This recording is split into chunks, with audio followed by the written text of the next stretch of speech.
Good evening, everyone. Welcome to another episode of Khanage. My God, the work rate, eh? You admire the work rate. This is like, do you know what? The work rate reminds me of a Conte team, man. The work rate Conte puts in, make sure his team puts in. Sorry, Dan, I know you don't want to hear Have that. to bring that up, Grizz. You know What's what all I mean? that about, man? I had to bring it on nice and early just for Dan. Like people are thinking, why is he mentioning Conte like on a Liverpool show, Arsenal Liverpool preview? Well, we'll come to that. We'll come to that why. But listen, people, welcome. As you're coming in, like the stream, subscribe if you haven't, all of that good stuff. We're here mainly for the Arsenal Liverpool semi-final Carabao Cup preview. And then obviously after that, we're going to touch upon a few of the transfer rumors that are going around. I've got my usual Cody Conroy. What's going on, my brother? I haven't seen you for.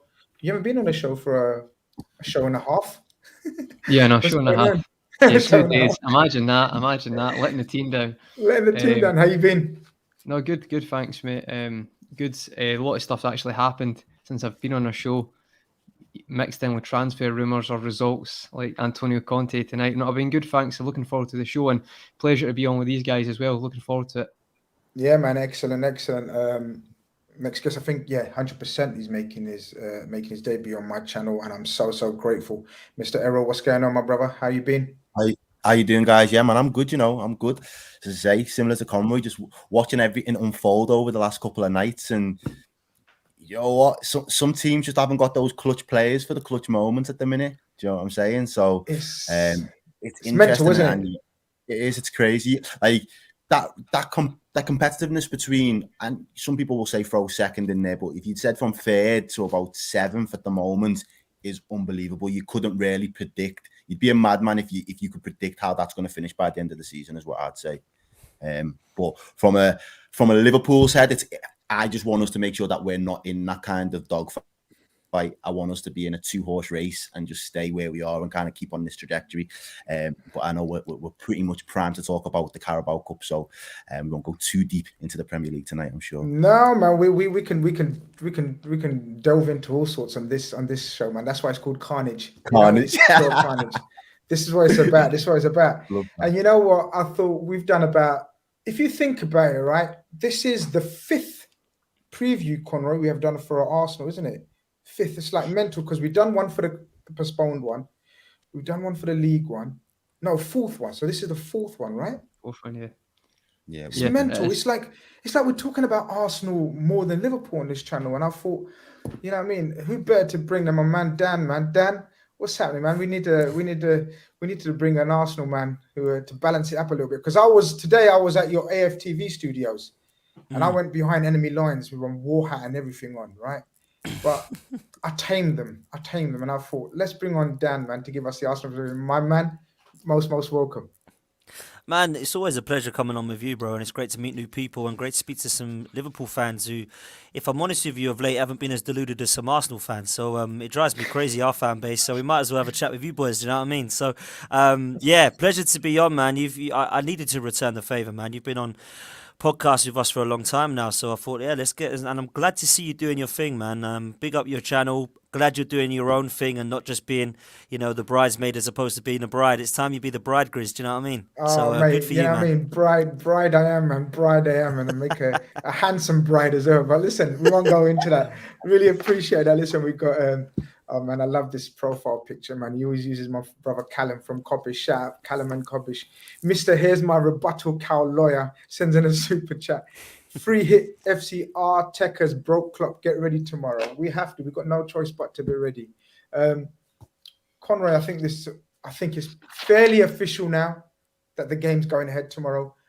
No more fake positives. No more players injured willy-nilly for Arsenal suddenly. It's going ahead. But tomorrow is, I think, pretty serious now, right? After all the shenanigans and whatever you want to call it. We're not going to go into all that shenanigan business. We're going to try and focus on the game solely. It's become quite serious, isn't it, Conroy?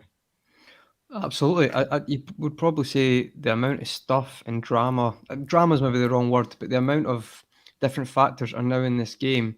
It's really a tasty affair now when you think about you mentioned already about the the injuries, the us getting a game postponed, then Arsenal following it up with the Tottenham game getting postponed, but then you also add in Arsenal losing in between those times to Nottingham Forest, which therefore puts a lot of pressure on this game, especially if they want to win something this season. I would say on the team, especially, and getting to a final. You saw when Arteta's first season winning that FA Cup, it really did. Maybe I wouldn't say get the fans off his back or anything like that, but it does give you a bit of a they'd say trust the process, and that would really, I think, appease a lot of fans if that happened. So you've got that, you've got probably the past interactions with Klopp and Arteta as well, the 4-0 at Anfield, where when Arteta, kind of bit back at Klopp, we score straight away. I think there's a lot of animosity going into the game. To be honest, I'm actually looking forward to it. I think it could be a crack, or it's at least going to be very tasty. So I think it's going to be a bit of a battle tomorrow night, and hopefully we come out on top. Yeah, I think so as well.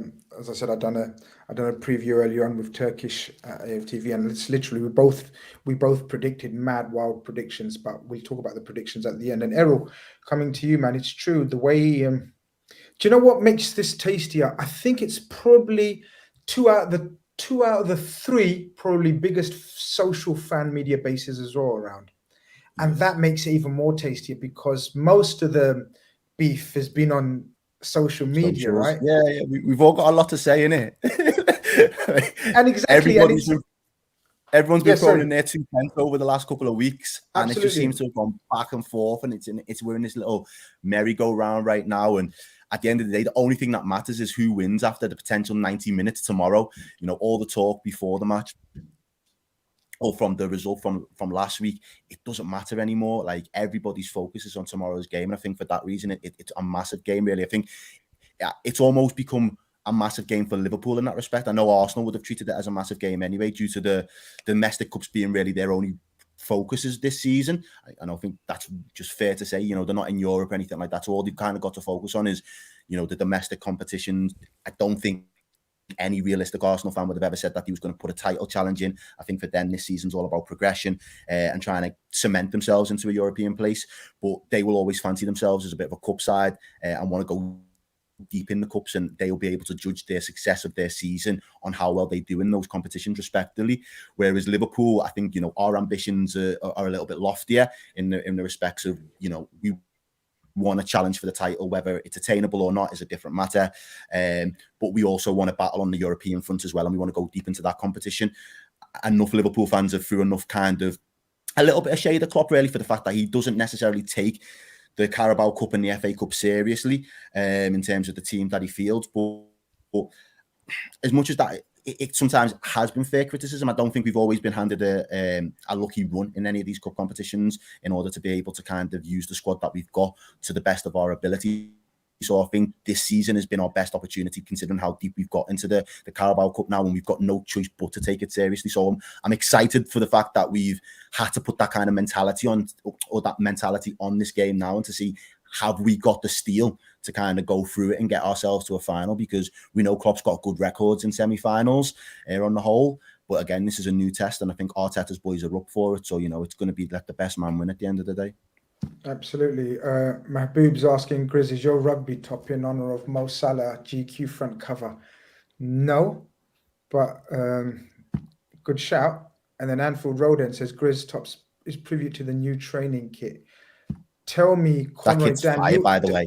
I was just going to say, Errol and Conroy, have you guys seen the new? Because it's good we got Dan, because I genuinely think Arsenal have got the best kits. They've got some stunning kits, right? But that new training kit that they brought out today, right? Don't you think it's quite clever the way they've done it? Because Conrad, I don't know if you saw last night's show. We spoke about the way they brought it out on the day after those revealed first team kits came out. Did you see the leaked first team kits, and everyone was slaughtering them? And then the following day in training, they bring out these.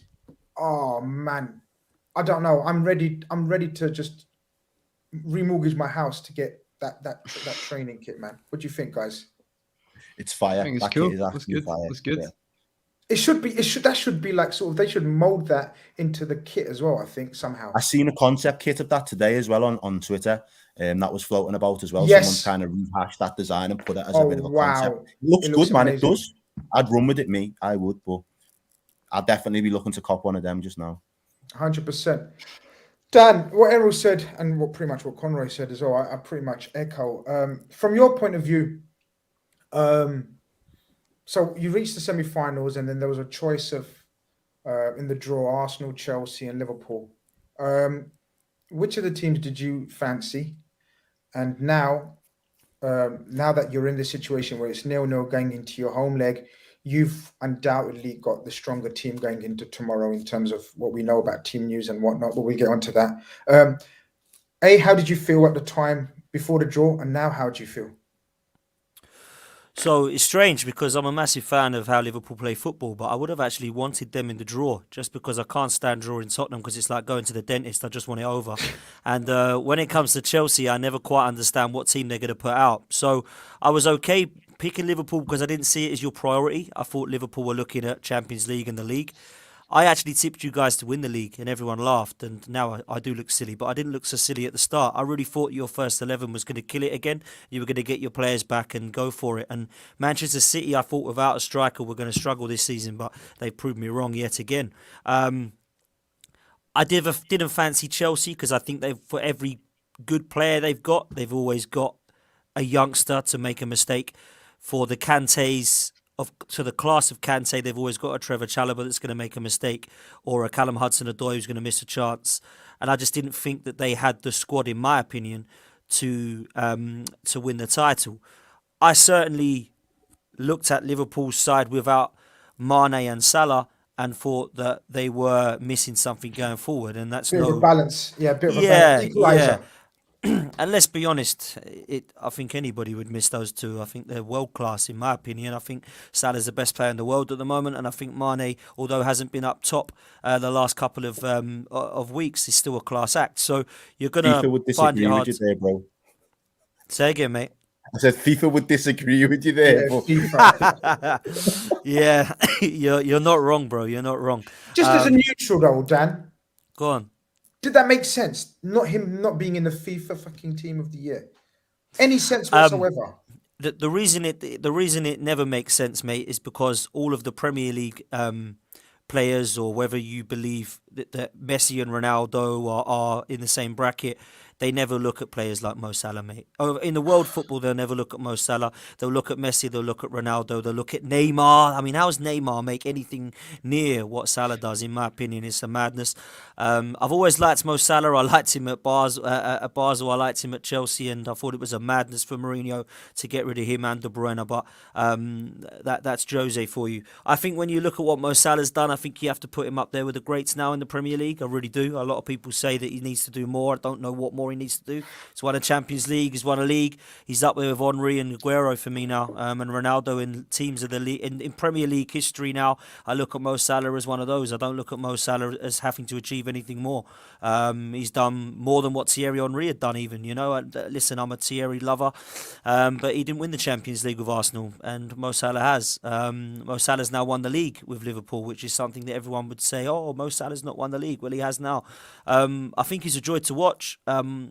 There was a stage where I actually preferred Mane, believe it or not. Excuse me. A couple of seasons ago, I thought, wow, Mane is actually better than Salah, and no one gives him credit for it. But Salah's just got better and better and better every season for me. And when I was kind of judging who I wanted in this fixture, that was why I wanted Liverpool, because I knew them two would be out and we'd have a chance then. Chelsea and Spurs, I don't like the fact Spurs have got Conte. That worries me. And I don't like the fact that Chelsea are very unpredictable. So I would have gone for Liverpool. When I went to Anfield a couple of months ago, and I said, that's me done. I'm not going there again. I've been there too many times. I've seen too many 4-5-0s. I'm not going there again. So when I got the chance to go to this one, I just declined it, and I couldn't go anyway, to be fair. And then when Xhaka got sent off for doing his best Bruce Lee impression, I thought, I'm so glad I didn't go. So glad this is going to be 4 or 5 again. And I was really impressed with how we set the game up after the red card. And I thought we were exceptional. And that's given us a chance now going into this second leg, where we miraculously have all of our best players back now. Isn't it a miracle? So it'll be interesting tomorrow, man. I'm glad you used the sarcasm button there. in saying, isn't it a miracle, as opposed to me, who's been fighting Arsenal fans all over the gaff. Yeah, I you love it. have. I've seen it on I Twitter, love it. man. It's all brilliant. It's all brilliant. I love it. Listen, you know, you got to take the rough with the smooth. Conroy, Dan, spot on. I think if I was an Arsenal fan, and the way he's explained it is pretty much spot on. When you know that they'll have Sadio, Mo, Keita, at the AFCON, and Thiago injured as well, then you'd think, if you're an Arsenal fan, you'd think that's a bit of an equaliser. That's quite a bit of a heavy equaliser, right, Conroy? But then after 27 minutes, they have that madman. He said, you know, I think he's been watching Cobra Kai. I've been watching Cobra Kai. It's brilliant, but you don't try to do that shit on a football pitch, right? At Anfield in the 27th minute. But saying all that, taking all that into consideration, Conroy, would you say that they're placed really healthily going into this tie tomorrow? Would you dare even say they're slight favourites, maybe, possibly? Or how do you look at it? I think with the players I've seen available for Arsenal, that might change. Right now, we're not all 100% sure who's going to play, especially for the Arsenal team. I would say that looking at both lineups, I think it's kind of equaliser for both. I think it is quite level. I wouldn't say anyone's necessarily a favourite, because like I could come and say, right, Trent's in form right now, and obviously Robbo's getting back in form, and obviously attacking wise, you've got Jones who's played quite well the last couple of games. But then you could say, right, well, Ox has scored, he's injured, we have to bring Minamino in. And whereas Arsenal, you could say they've got some good players back. You've got Martinelli there available, who's in good form as well, important for pressing in the way Arsenal want to play. But then you've got Eddie and Nketiah, who might play as well with Lacazette. So I do think there's positives and negatives throughout the squads, and I actually do think it's quite a 50-50 tie. But I've always said this, I say this to you all the time, Grizz, Liverpool are notoriously, I don't know why we have this delusion at the Emirates, we never ever put Arsenal at the sword at the Emirates. Barring last season, anytime we win is by one goal, and it's because we never make it comfortable for ourselves. Get 97 points in that season, draw 1-1 at the Emirates. 2-0 up at Emirates, draw 3-3. That was Mesut Ozil's goal. I just think in generally, last season's anomaly at Emirates, usually we're quite poor there. Not poor, we play well, but we never ever seem to like get the points that we deserve when we go there. Hopefully that's different tomorrow. But it's like Stamford Bridge. I don't like going to Emirates. I never feel like we justify our performance there. Yeah, I tend to agree with you. I hate going to the Emirates. I'm one of the ones that used to been to the old Highbury as well. Yep, I'm giving my age away. Been to the old Highbury as a kid, and it was one of the most intimidating atmospheres because the crowd were literally, all over, like really close to the pitch, weren't they, Dan? Like, yeah, it's a close fortress, mate. Absolute fortress. Yeah, I And, miss it so much, man. I'm not gonna lie. and then you think, okay, the Emirates, big massive pitch, big massive stadium, it will suit a team like Liverpool to play their football and whatnot. But for some reason, Arsenal do manage to raise it. Got a super chat from my man Robbie Singh, who's a big massive supporter of the channel. He says, homage to Khan subs, homage to you as well, my brother. Smash the like button, guys, and he's not wrong. He's not wrong at all. Errol, sort of going to the Emirates, me and Conroy share this sort of trepidation. We don't. It's not one of those grounds where, like, when they come to Anfield, right? And Dan was joking, like, it's like we know what the score is going to be. Really, like, of course, the cup game last week was different, but when we know when it's gonna whatever form Arsenal are in, wherever we're in, it's gonna end up 2-3. It's not the case at Emirates. Is there any reason these kind of things happen in football? Like, is there a reason why certain grounds hold certain fears for certain clubs, even though by far we've had the better team going there last 4 or 5 seasons? But like Conroy's mentioned, a few of the results haven't gone our way. And all the performances. Do you know what? I think what I wouldn't say I put it down to 100%, but I do believe that the Arsenal fan base, especially like in the grounds when it comes to the Emirates, when Liverpool turn up, they turn up. If we get into a position tomorrow where we can kind of quiet that crowd down, I think that plays into our our hands. The one reason I would kind of give Arsenal that slight advantage tomorrow is based on the fact that they're playing at home. And I think, when a lot of people were talking shit, to be completely honest with you, in terms of, the postponements and the early postponement for the first leg, it hasn't benefited Liverpool, because all Liverpool fans would have loved the second leg to have been played at Anfield. We knew 100%. That would have been playing into our hands. Even if we would have went to the Emirates and held a 1-0 loss, we would have felt confident that coming back to Anfield, we'll turn that round and it'll 2-3, whatever the score needs to be, and we'll get it over the line. I completely understand where that trepidation from both of you guys comes from, because it's not been a really successful hunting ground for us in recent seasons, particularly in the league. But this is why I love Jurgen Klopp so much, because he knows that. He's that master of kind of getting into the players' minds and being like, kind of, you've got some wrongs that you need to right. And there are certain grounds that are on his hit list where he knows, right, we need to go in here and we need to put a performance in. And I think Emirates is probably one of those grounds for us. And to be completely honest, the second one in London for that is Wembley. Wembley's another ground for Klopp where he's like, we need to go down there and actually win a fucking game, because whenever we rock up to that ground, we never seem to come out with the goods either. So, very good point. There are just those arenas or those spaces that you can go into, and sometimes it doesn't go your way. But I do genuinely believe that Arsenal's fan base tomorrow in the ground is going to play a huge factor in it for them. And will they be able to get themselves up for it? Will they be a little bit fatigued with all of the nonsense that's gone around social media the last couple of weeks? Will they kind of be a little bit flat? Because I think that's something that has been picked up from the Liverpool fans' perspective. Anfield hasn't been rocking the way it usually is in the last couple of games either. And, I think you might have seen little bits of Klopp and the footage that he came out with the other day, where he's kind of geeing up the crowd as if to say, we need you behind us. So, travelling fans for us tomorrow is going to be massive. But I do think that slight advantage goes to Arsenal based on the fact that they will have that home advantage in tomorrow's game. Errol, you made some fantastic points about we've made right some wrongs, especially this season. So, do you remember, Conrad, we spoke about the Old Trafford? Yeah, that's the main one. Never going to forget that. Never going to forget that for the next 10, shit 20, they've 30 been, years. right? Recent years, right? And they've been shit. We've never slapped them. Never slapped them in their gaff. No. And we've gone this year and slapped the shit out of them. And then Everton. We've got a dodgy record there. We always seem to draw at Everton, and we went there and smashed the shit out of them. I don't think we're in a position to go into Emirates tomorrow with the state of our team personally to go and smash them. But winning there with this current set of squad, knowing the situation where both sets of fans in, I think will be huge. And I think you're right, Errol. Jurgen Klopp will 100% be fucking up for this, because there is the accusation, and it's not even an accusation, it's fact. He just doesn't take this competition seriously. He hasn't. Apart from his first season when we reached the final against Man City all those 5 years ago. Yeah, 2016. But he will take tomorrow very, very seriously. And that will probably show in his selection, what we'll come to.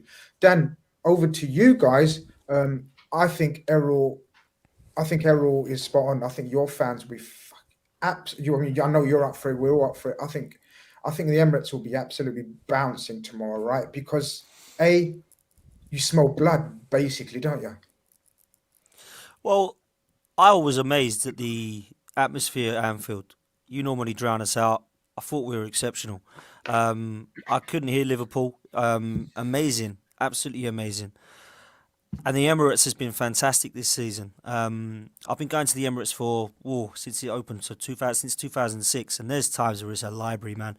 It's so quiet, and it's just like, come on, what's happening here, guys? Like, what are you here for? Are you here to eat pizza for £9, or are you here to support the club? Do you know what I mean?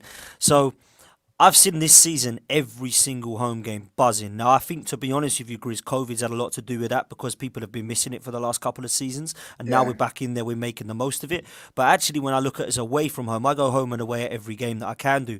And our fans are always amazing. But home fans sometimes can be cute. We have been buzzing every single time. So tomorrow is going to be no different. It's going to be up for it. All of us Arsenal fans believe we can win this competition because we've been out of Europe.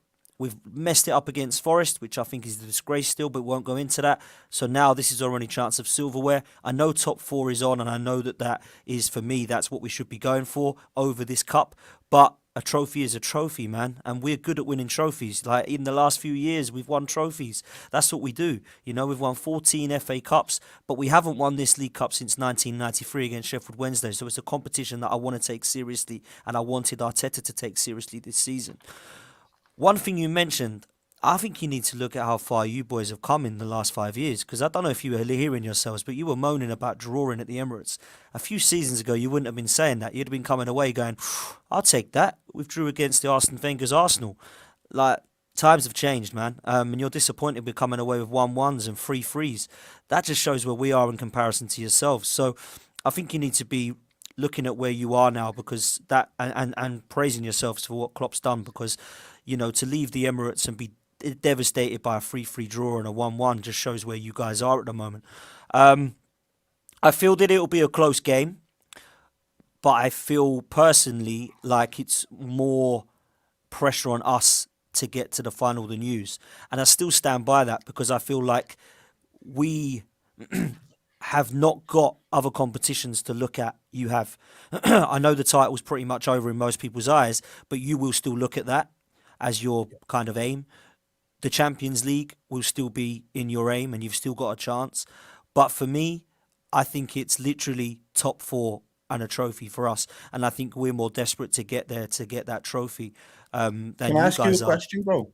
Yeah, go for it, man. Dan, sorry, not Dan, Conroy. Dan's pretty right. I guess it probably does mean more to them. Yeah, Grizz. I Hang think Errol was Hang gonna on, Grizz. ask Dan a You've cut question. over there. I you think cut there's a out there. delay. I'm so Sorry, sorry. can you hear me? You still hear me, yeah? Yeah, go on, I man. can hear you, Errol, yeah. You know what? I just- I think it's mine. I'm gonna drop in, drop out. Yeah, drop out. Yeah, it's fine. Yeah, It's- Conroy, take over for a little while. Right. I- Errol, also I on you was go, gonna mate. On ask you go, is- Errol. On you go. What do you think your approach to tomorrow's game is going to be? Basically, do you think you are going to act as if you guys are the home team and you need to go for it, or do you think you're going to try and soak up what Liverpool the pressure that Liverpool will put you under, and you might try and hit us on the counter? Do you kind of think Arteta's going to have a specific game plan for this particular game? I think if Salah and Mane were playing, we'd do the latter. But I think we're going to go for it without them.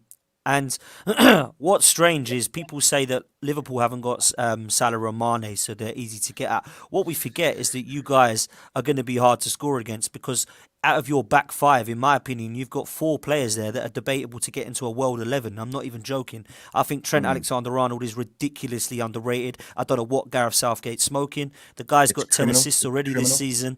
I don't understand why he doesn't get in the England side. I think Andrew Robertson, I'm a massive, massive Kieran Tierney fan, and he's one of my favourite players, if not my favourite player. And Andrew Robertson, for me, is one of the best in the world at his position. I think there's probably only Alphonso Davies that comes close. Van Dijk, yeah, done. There's nobody comes close. Alisson, for me, is debatable whether him or Ederson are the better goalkeeper. I think both are slightly different. A lot of people would kind of, no matter what way you look at it, you go towards one of the other. Manuel Neuer's up there, obviously, as being class 2. But I would honestly say that you've got some of the best players there at the back. So this ain't going to be like go at Liverpool because we can get out. Bro. Matip is criminally underrated. Very, very underrated. He's Very, so very underrated. I get your point, man. I do. Yeah, and I'm a fan of Khanage. I thought that was a great signing. I think he'll be a beast in the next few years as well. But I believe personally that they're going to, what my point is, it's going to be so hard to break you guys down. Lacazette's done well linking up play. We've got some very dangerous youngsters. Martinelli and Saka were tirelessly running, and the work rate is exceptional for 20-year-olds. I'm just a massive fan of these two. Smith Rowe and Ødegaard, I believe there's a doubt over Smith Rowe, but Ødegaard's back from COVID, so he's going to be trying to pull the strings. Our midfield is going to be our weakest point, if I'm honest with you. Granit Xhaka is obviously out of this one. There's only really Lokonga that we've got fit. I'm not sure what we're going to do there. Thomas Partey has actually come back, but he's not going to be available. So I don't know if we're going to play Ødegaard in the deeper role and have Smith Rowe if he's fit in the 10, or if we're going to have to play Callum Chambers or Ben White. So don't reveal your lineup yet, because we want some insight. We want you to tell us your lineup really, so I can email Klopp and Co. Right, so just save that. Yeah, right? we want that. We want that lineup nice and early. But Conroy, sorry if I interrupted earlier, and it must have been my Wi-Fi. All our Wi-Fi is doing some. you're back now, mate. You're back. I think all it's good now. it's suffering from COVID. It's that concept kit. It's That concept kit. It's just having something's on the happening internet tonight from the you know start. that? But I think we're all good to go now. I think we're all in sync now. But Conrad, what I was going to say is Dan's right. Basically, it does mean more to them. but it means a lot to us now as well, as opposed to from the start of the round one or whatever round we come in. Now it's at the semi-final stage, and you always know when it's serious when sort of, you know, Alisson is playing, and Alisson played in the last tie, didn't he? He started picking his strongest available 11. So there's no Tyler Morton, there's no the young kid at right back. Connor Bradley or Nico Williams. Yeah. I mean, Neco Williams possibly could have got a game, but yeah, Connor Bradley. No Bradley, or the other one, Bradley. Yeah. Exactly. Klopp's serious now, isn't he? I think he pressure-wise, is he feeling any pressure in terms of, we know we're potentially 8 points behind? I know we got Leeds at home as a spare game, so you'd assume we're going to win that, right? I know these days football's madness, but we beat Leeds at home. That's 8-point gap. We've got a decent enough tie in the Champions League, Inter Milan, who are top of Serie A, I believe. Someone correct me if I'm wrong. And then we've got a favourable draw, Cardiff FA Cup. Taking all that into consideration, we still go hard tomorrow, right? We still go as hard as we possibly can, and he really wants to win this, right? I think when you're one game off, so say we win tomorrow night, and whatever happens, we'll get into predictions later, but say we do win, it is just one game. Like, genuinely, if we get through, it's a final and it's one game. I feel like as much as people want to go on about it, it is just one additional game. So I feel like you're going to be up for that. You're close to winning a trophy now. I get what Dan's saying, but I think because we're here now, he will take it as serious as he can. And I feel like if we do get to that final, it's like when you get that close, he's going to be up for a trophy. And it's quite ironic with Klopp, or is ironic the correct word? But see, in Germany, see when he won the double, when he won the DFB, the German Cup and the league. This is like, that's seen as like an unbelievable achievement in Germany. Like, if anything, we probably just kind of put that to the side more when other teams do that. So I do think actually, if you can get to a final, he will take it on its merit as a huge thing. And let's be honest, guys, other people might debate about domestic cups, but for me, I want to win every trophy we're in. And we're one game away. If that team can get through tomorrow and get us a result, that final against Chelsea, against Tuchel as well, it's going to be, it's going to be one of them. It's going to be a massive game.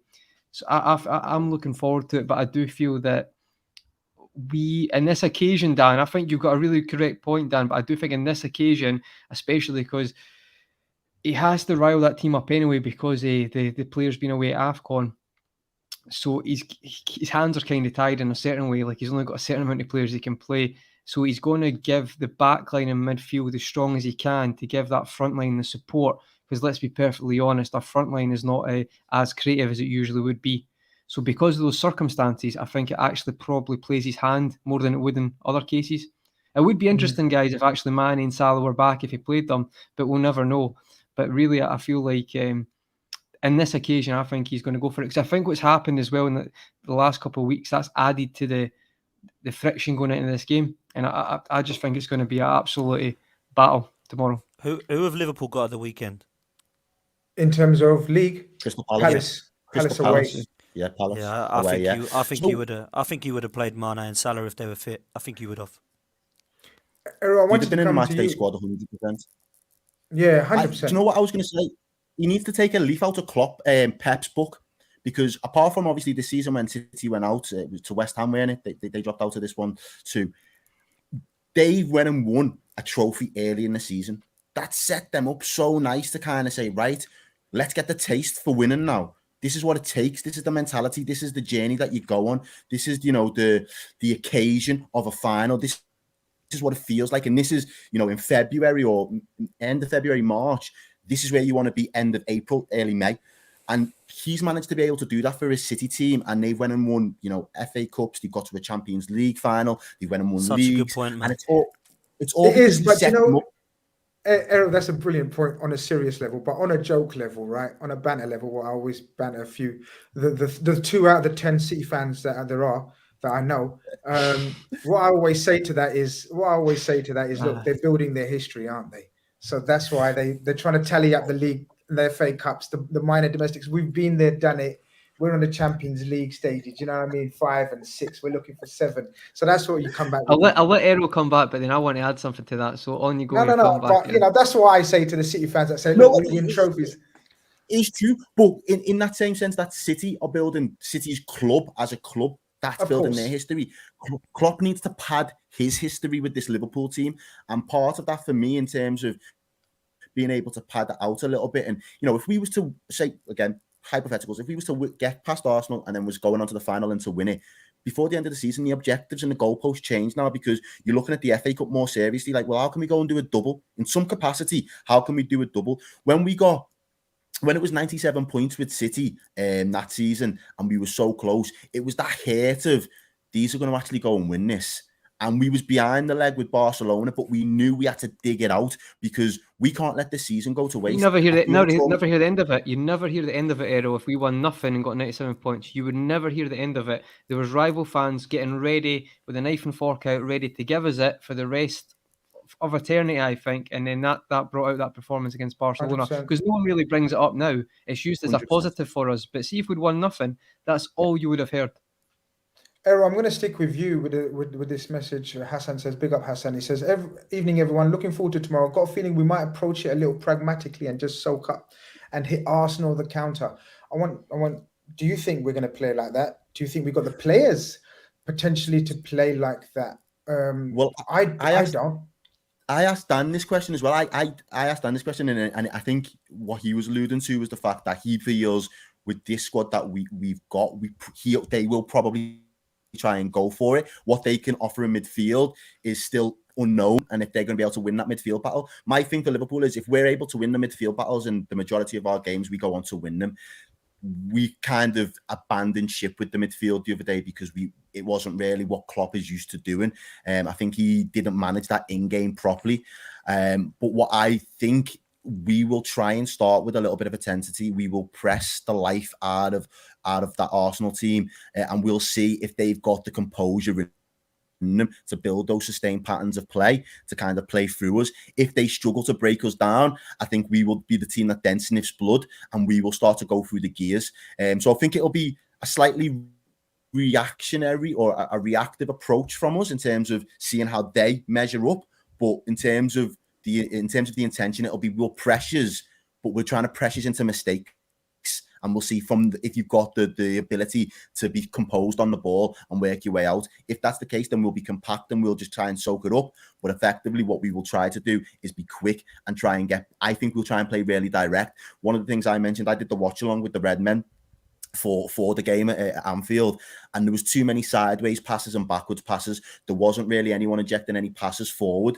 If you watch the Brentford game on the weekend, the amount of forward passes that we were spraying and just trying, and I'm the type of person that says I'd rather us risk it because maybe 6 out of 10 won't come off, but 4 out of 10 will get us a penetrative pass in their final third that will create an opportunity. I would rather see us have those chances because that's what's going to give us the rewards. If you don't take big risks, you're not going to get big rewards at the end of it.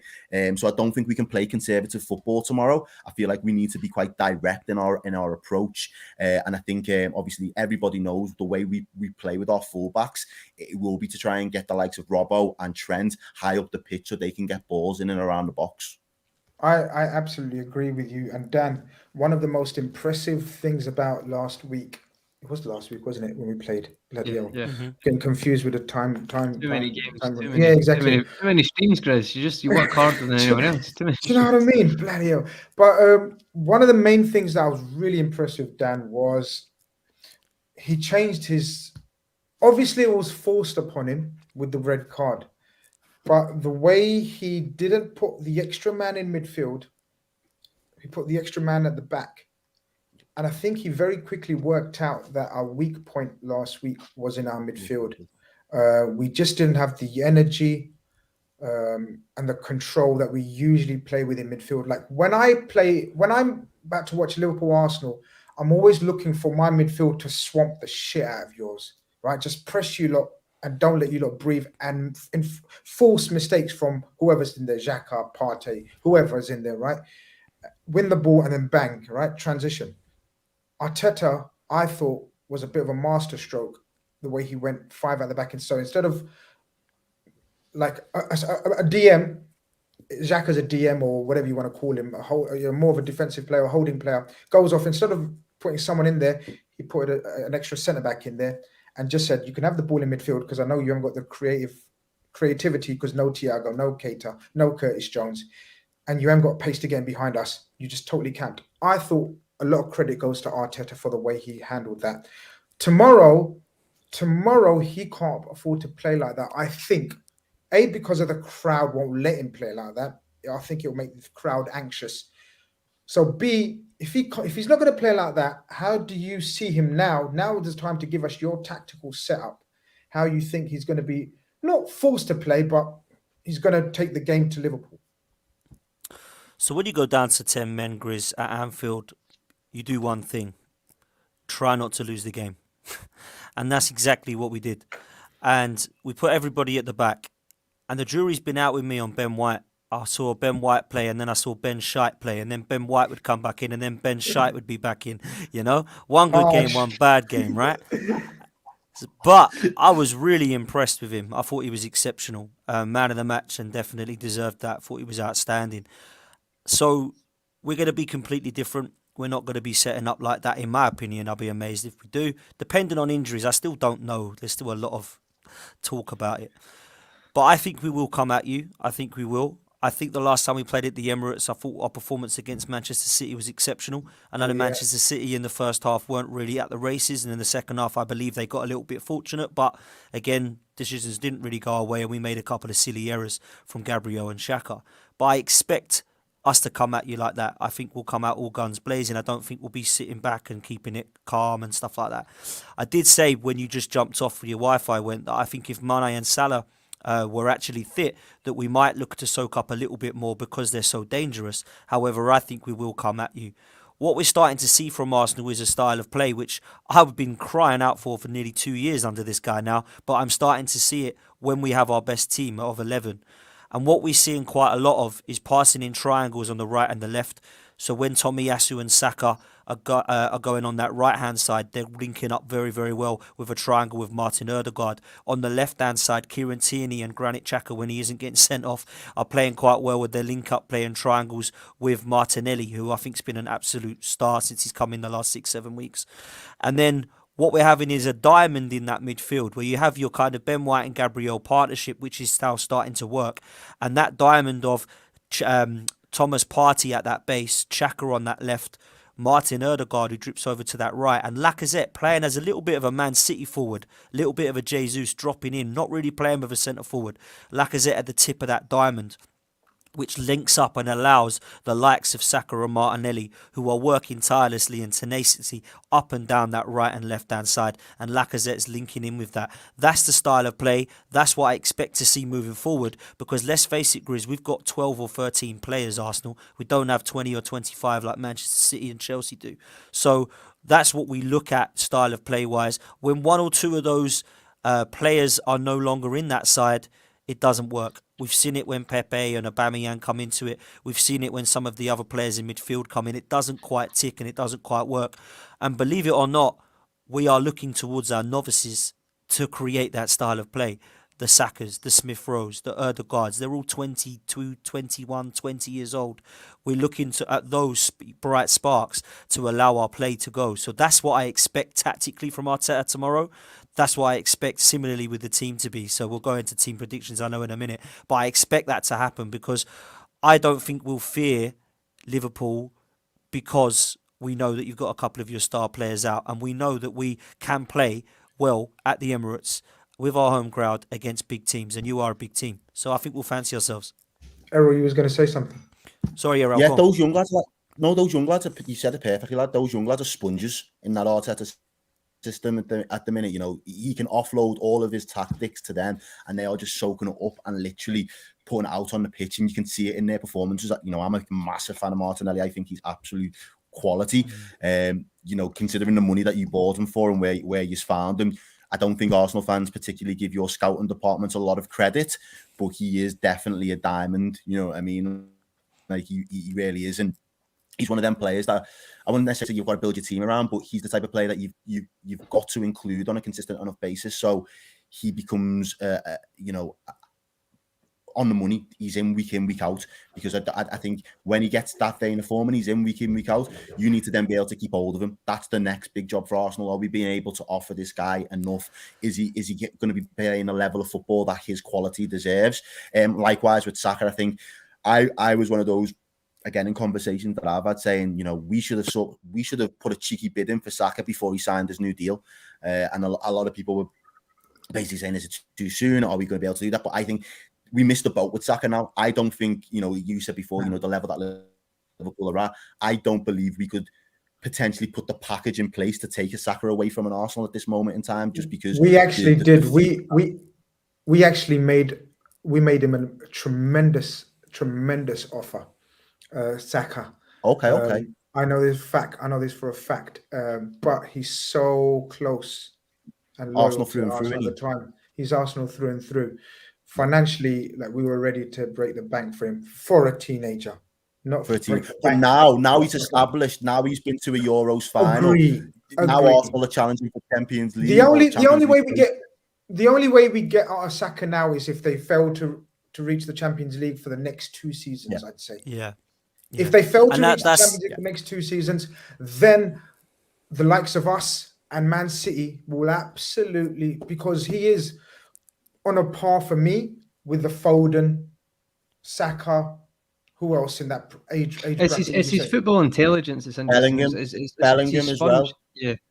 He is a sponge. Like, you genuinely, he can play left wing back, left back, moves over to the right. He's just a sponge. He's tactically a sponge. But Chris, can I just add to Dan's point? I wanted to ask Dan something on the Arsenal thing. So Dan, the point about Man City, completely agreed. Actually, before the first preview, I watched broke down a tactical analysis of how you played Man City, because I thought you were brilliant. And sometimes it's easy to be like, Man City were poor. I don't think they were poor. I just think they couldn't get into their second gear in that first half because of the way you pressed them. And that is praise to Arteta. Like, if you actually watch the way they pressed, it is, as Avi would say, what was it, intellectual pressing. But it actually was intelligent pressing, like, because you done it. It wasn't risk reward per se. It was like, if you done it correctly, it was very hard for Man City to get out. Yes, if they get out, like, there's always a chance of teams getting out. This is football.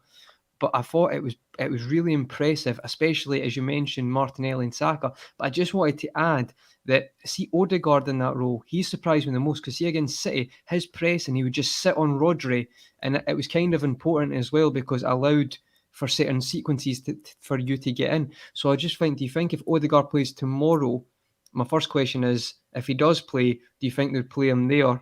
And my second question is, that was a 4-2-3-1 you played against City. Now, we're going to go into predictions of lineups and now. Do you think you've got the personnel to play a 4-2-3-1 like that, or do you think it'd be more of a 4-4-2 tomorrow? So again, looking at fitness and looking at who's fit from what I hear, and it's not reliable enough for me to 100% say who is definitely going to be in the 11 tomorrow. Ask me, I'll tell you. Tomiyasu fit. Ben White, Gabriel fit. Tierney fit. So that's your back 4 done. So let me go with what I think it will be then, and then you correct me if you think I'm wrong, Grizz, right? So this is what I think he's got the lineup there, Dan. He's got the lineup. He knows it, mate. He knows it. He's spoken to Arteta and Klopp, hasn't he? So okay, so this is what I think he'll be. I think he'll be Ramsdale in goal. I think Tomiyasu's at right back, Tierney's left back. Ben White and Gabriel, I believe, are fit, so they'll be fine for centre backs. I think it will be Lokonga in the middle with Martin Ødegaard dropping deeper. So that answers your question there, Conroy. And then Smith Rowe in the number 10 role with Saka, Martinelli and Lacazette. I don't think he'll go 4-4-2 and play Eddie up top. I just don't. I hope not anyway. I've seen enough of Eddie. He found his level at Sunderland League One. He couldn't do it at the Championship against Nottingham Forest. So that's his level, man. I can't deal with him no more. So for me, I think that'll be the team. That'll be the 11. That's interesting, mate, because I feel like you can hurt teams when you play that. I was really impressed against Man City, so that is interesting. We'll see, and I think it'll be interesting to see, like you say, how we do in comparison to that game, and if it's very similar to that game, because we'll then know, won't we, whether it was Arsenal's quality or whether it was Man City being a little bit off the boil, because, you know, you've still got a very strong team, even without your 2 wingers. You know, I hear Ox has got a knock as well, so he might be out. So you've obviously got a couple of players there. I guess it'll be like Minamino and Origi or something, I don't know. But I believe personally that will be similar to how we line up. The only doubt will be whether Smith Rowe's got a knock, and that might change Ødegaard to go into the 10, and we might have to play Callum Chambers in there as a holding midfielder, which he kind of did for a role against Fulham and Middlesbrough and did very, very well. So it'll be interesting to see. I think Cedric's the only definite 100% doubt. Everybody else is looking like they could be a part of the squad, if not fully fit to start. So I expect to be a strong side from Arsenal. I really do. Conrad, on the back of Dan's correct team for tomorrow, by the way, that's the correct team. I've just double checked. On the back of that, Conroy, if I'm an Arsenal fan, I like that lineup. The only slight worry and concern, if I was an Arsenal fan again, would be that midfield in 100%. terms of defensive transitions. Ødegaard, Lokonga, and will be absolutely fine on the ball, especially with the likes of Saka, Martinelli, and who was the other one? Smith Rowe. It will be Smith Rowe. Three fantastic. What a player Smith Rowe is, by the way. Full of energy. Oh yeah. We've had. Love him. Do you remember when we done the combined, and he was one of the guys that. Yeah, exactly. He did a combined 11 with Arsenal and Liverpool. Well, no. We done the best team. Did of any the of our season players so get far. in or? No. We done a Oh team right, of the so season far. so far. Okay. And at that stage, Smith Rowe was like one of the contenders for. I think it was he's been just brilliant. before Christmas. He was class. Yeah, until his injury, he was outstanding. Exactly, he was. Yeah. Conroy, where do we look to capitalize on that, knowing that our situation is completely different as well in terms of our lineup? So look, basically what I'm trying to say is you try to pick our lineup then to counter that in your head. How would you go about it? Well, straight away, kind of linking to your point with the transitions, Grizz, I think everyone knows Curtis Jones is going to start tomorrow. Let's not even act like that's up for debate. We needed that. We're crying out for that it was last week. I'm getting confused like you, Grizz. It was last week. Is that a better option than Milner, do you think, Conrad? Oh, absolutely, mate. And it's not a disrespect to James Milner. Like, we need to stop doing. It's not Milner shouldn't be asked to do that at his age. He should literally be I totally 10, agree. 15 minutes. It's like, it must be frustrating for that player like that who knows what to do, but his body just doesn't work like that anymore. Dan, on this channel, my team on this channel, we don't look to slaughter one of our own over someone else. As long as they play for Liverpool, we're always looking to support them. But there's absolutely nothing wrong in saying player X should not be in the team right now. And Conroy's spot on. James Milner is a fucking legend for Liverpool Football Club. He will go down as one of the best free transfers ever. Like literally ever, Dan. Yeah, no, you're right. 100%. Like think about that. Like people talk about the Mbappe is going to go on a free transfer, and I don't know. I can't even think of anyone else at the top of my head. But in Sol Campbell weren't so bad. He was an all right free transfer. But yeah, I'm with you, mate, and I 100% agree with you. And I think he's the ultimate professional. I love the fact that he has been for the best part of 20 years, has been up and down that wing, up and down that midfield, wherever 90th minute and still running. Wherever you need him. Right back, I've seen him. Left back, I've seen him. Unbelievable footballer and a true professional. But you're bang on, and Curtis Jones needs to play ahead of him now. And there's just nothing against the player, like you've said. The only thing I would say to that is, because I agree on the basis of what you're saying, it is right. Curtis Jones, in terms of what he's got in his locker, is the perfect player to counter that setup that you've kind of just put forward. My personal thing is, though, this right now in James Milner's career is his level.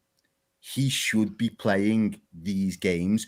The reason why I don't think he is able to play, or I'm not saying he isn't able to play because I know he played the first leg, but the reason I don't think we're able to get what we need out of him at this moment in time is because the other guys in midfield are out injured. So we've got no Naby, we've got no Thiago at the moment, we've got no Harvey Elliott. So there are other few players where you'd say, all right, then, well, potentially either you could give Fab a rest and put Jordan as the 6, and then you could have Hilton Milner on one side, or that's another shout as well. Matip's an all-time. That's a great shout. But because we haven't got all the other players, you need to be able to field the strongest possible midfield you've got, and I just don't think in terms of skill sets Milner and Hendo, when they're either side of Fab, Fabinho. they don't complement each other because they force it too much. Because you said the professionals, they know what needs to happen, but because they just haven't got it in their locker as much, they force it.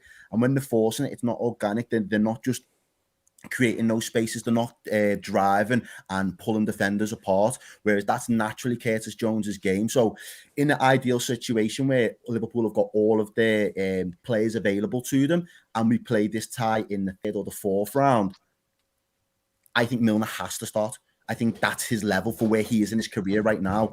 Where else are you going to be getting minutes in this Liverpool squad if you're not playing League I think Cup ties, the level or of if you're not- respect in terms of Henderson, just quickly, Grizz, in terms of Henderson and Milner, I think he's huge for one reason, the mentality. It's just exceptional mentality. I look at the That's what I mentality mean. of Paul Pogba and Mesut Ozil, and I look at the comparison in Snowflakes. mentality to Milner and Henderson. Who's technically better?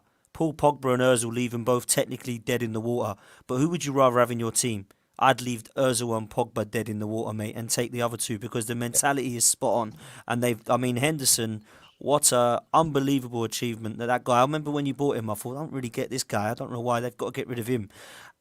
Nah, he's come out and he's proven why he's deserved all the plaudits he's got. And James Milner exactly the same, not just for Liverpool, Newcastle, Aston Villa, Leeds, Manchester City. He's been brilliant everywhere he's gone. So I wanted him. When you signed him, I would have had him 100%. And everyone wanted more. And Dan, you know what? He's the type of bloke, player, character, personality, call it what you want.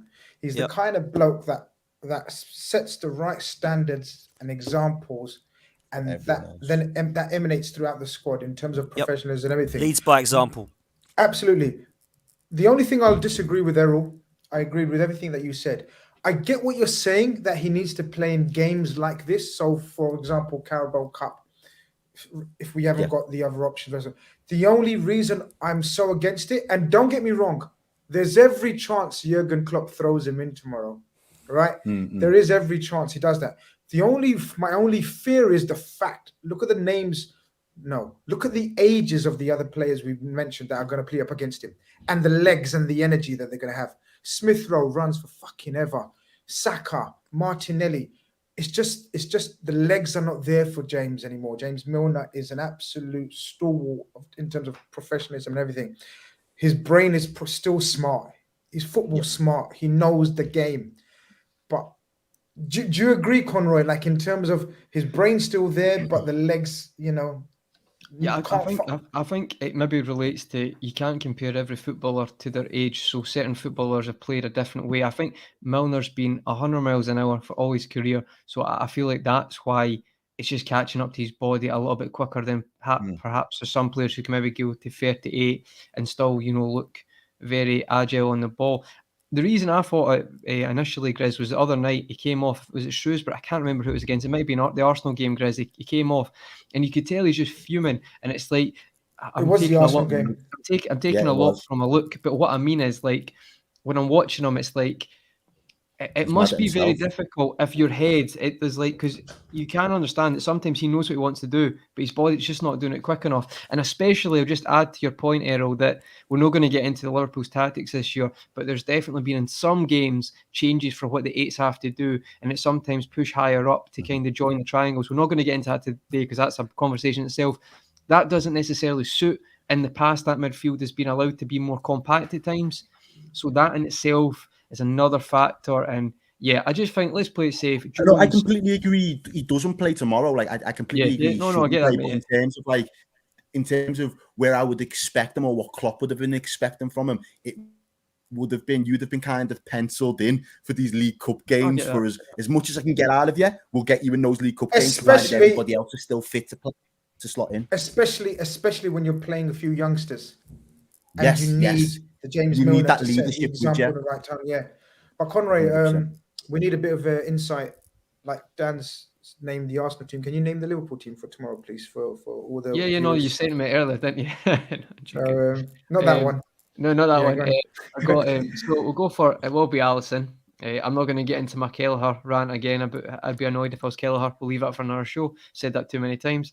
Okay, interesting. Still. Well, I just think it's like, I'll tell these guys quickly. I'm not going to waste too much time on it. But I get annoyed. I would be annoyed if I'm Kelleher and I've missed 2 Champions League dead rubbers, a semi-final because I saved 2 penalties to get us there because Taki Minamino tried to do a rugby. What do you call it when you do it in rugby? What's it called? A try. Conversion. Try. Conversion. That's conversion. what Taki Minamino done. He hit it over the bar. Yeah, sorry. So. Yes, listen, I get it. Overall, it's fine. You're going to play Alisson, but I'd maybe be slightly annoyed when you've got Bazunu doing amazing and starting for Republic of Ireland and now starting at Portsmouth. So just a little comment, but I think it will be Alisson, Trent, Matip, VVD, Robbo. I think it will be Fab, Henderson, Jones in midfield, Fab at the base, obviously, and then here we go. Jota, Firmino in the middle, and I'm going for Cade Gordon. Absolutely left field. I'm going for it. Need pace. Yes. Need pace, man. Pace last who was week. that, sorry? Sorry, this could be epic. Dan is saying who? Oh, mate, didn't hear. Dan, I said This Cade could get Gordon. clipped up. This is See clipped up if he scores material. tomorrow. Honestly, mate. Honestly. K what? Who is it? I can't hear. Cade Gordon. K Gordon. Cade. Cade Yeah. Gordon Cade. is a Okay. 17-year-old. Okay. We've got very high hopes of him. Okay. So he's like our version of Saka coming through, I guess. Okay. Obviously, Saka's Nice. advanced. Yeah. But this guy, You've got a couple though. I like a couple of your guys. I love that Harvey Elliott. He looks wicked, man. He looks. But he's a signing, isn't he, though, guys? Am I being too harsh? He's a signing, Oh, Harvey Elliott. oh, maybe. He's I don't know. No, he's youth, but at 16. It's a bit like Cade Gordon. Yeah, but he's one of our own now. It's like Harry Kane, you know what I mean? He's one of our own. Okay, no, fair enough. Yeah, he's one of those, man. Don't go there. You're not going to play that Minamino over. You think you'll play that Cade over Gordon over Minamino? Yeah, Cade over Minamino. Yeah. That's what we need someone to bring on at the end of the day, and I think if you go the other way and you start Minamino, the pressure when you bring on Flash Gordon, as my man saying there, Richard in the chat. If you bring we need pace. Last week we were crying out for pace. We were crying out for pace last week. So that's why I think it could happen. Guys. And I think, and if it's not working in your favor, you can kind of tweak it and you can go a little bit more direct if it's not been working, and that's where the likes of Minamino, when he has scored his goals, it's because we went direct and it's been very quick. So I would favour that. The one tweak that I had last week to my 11, and it was purely because I thought our deliveries into the box last Thursday were trash. They were the worst ever. Like I haven't seen our fullbacks play in terms of going forward that poor together in the same game. I don't think I've ever seen it before in this Klopp era. But I flipped for Tsimikas. I thought, do you know what? We know this guy's good at dead ball situations. We know he's got a really good delivery. If we've got the Crystal Palace on the weekend, it might just be a little bit of rotation for Robbo as well. However, the Brentford game happened. Robbo gets a wicked assist in that as well. Trent comes up with another assist in that. So I felt like, are they getting back into form? Now they're in form. Do you play them again because of the rhythm? So I'm a little bit on the fence. Whichever one plays, I'm not 100% bothered because I think as long as they're on form, they're going to deliver the quality into the box that we need, essentially from our fullbacks. But that was the only one where I was kind of caught in two man this week. Whatever happens, one of us is getting clipped because Grizz has told me he's as good as Saka, and I've said who. No, I didn't. So one of us is getting clipped. Don't try to get me in trouble. Right? I know this game, right? But Errol, one of my rants last week was about this man. Mr. Sinclair asked Grizz, "What's the latest with Origi?" And Conroy will tell you I went a bit. I went a bit. You went some in. of the things you went in. Grizz was ready to drive at Divock to the airport. Yeah, some of the things. Well, I'll give you the petrol, bro. I told you I'll give you the petrol. Big game player, though, isn't he? Big game player. But Dan, this is it. Errol earlier just said Grizz was done last week. No, but do you know what? You know why, innit? Because it was frustrating. It was annoying. Yeah. Every time we need him, in terms of, we literally didn't sell him, Dan, for this period. AFCON, we're going to have Divock Origi leading the line. 70% of the teams in the Premier League would love to have Divock Origi, as their striker, because the guy scores vital goals in vital games, big match, cool as a fucking cucumber, right? Errol, I'm done with Divock now because he's just not available when we need him. So what's the point of being a backup when you're not an Backing it up. available backup and not backing it up? What's the point of, you just literally said, Milner, we need someone off the bench. We fucking do, because we haven't got Origi. So therefore, Conroy's contemplating playing Flash Gordon, right, on the right wing, just so we've got Minamino to come off the bench. Do you get what I'm saying? Yeah, 100%, bro. 100%. Now, transfer window is open. So this is a nice segue into the transfer, right? Do you see I'm a professional, how I've done this, right? So this is a nice segue into the transfers, right? Oh, hold on. Let's just quickly get a prediction before we get into that section. So Errol, on the basis of the teams that we've predicted, Yeah. I don't think it's going to be Gordon starting. I think it's going to be Minamino, Jota, and Bobby. What do you think the score is going to be tomorrow? I know I'll put you on the spot, but this is what I do. I said 3-1 at home the other day, and we didn't even get close to having 3 shots on target. We need a chalk and cheese performance tomorrow. It needs to be on point. I would happily take.